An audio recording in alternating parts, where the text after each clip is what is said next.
Hello বন্ধুরা, আমি একটু বাইরে বেরিয়েছিলাম, তোমাদের সাথে একটা জিনিস শেয়ার করতে এসেছি। হ্যাঁ, আমি জানি তোমরা অনেকে দেখেছো, জানি না, আমি কখনো দেখিনি, আমি শুনেছি কিন্তু দেখিনি।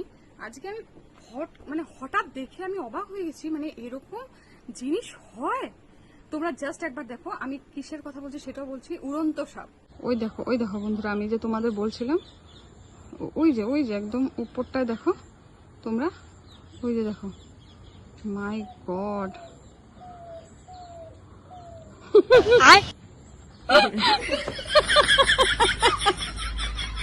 এই যে উড়ন্ত সাপ। कैसे कैसे लोग रहते हैं यार यहाँ पे। এটার মধ্যে আমি এরকম উড়ন্ত সাপ কোনোদিনই দেখিনি। আমি তো দেখে দেখো বন্ধুরা, দেখো উড়ন্ত সাপ, দেখো এইভাবে উঠছিল।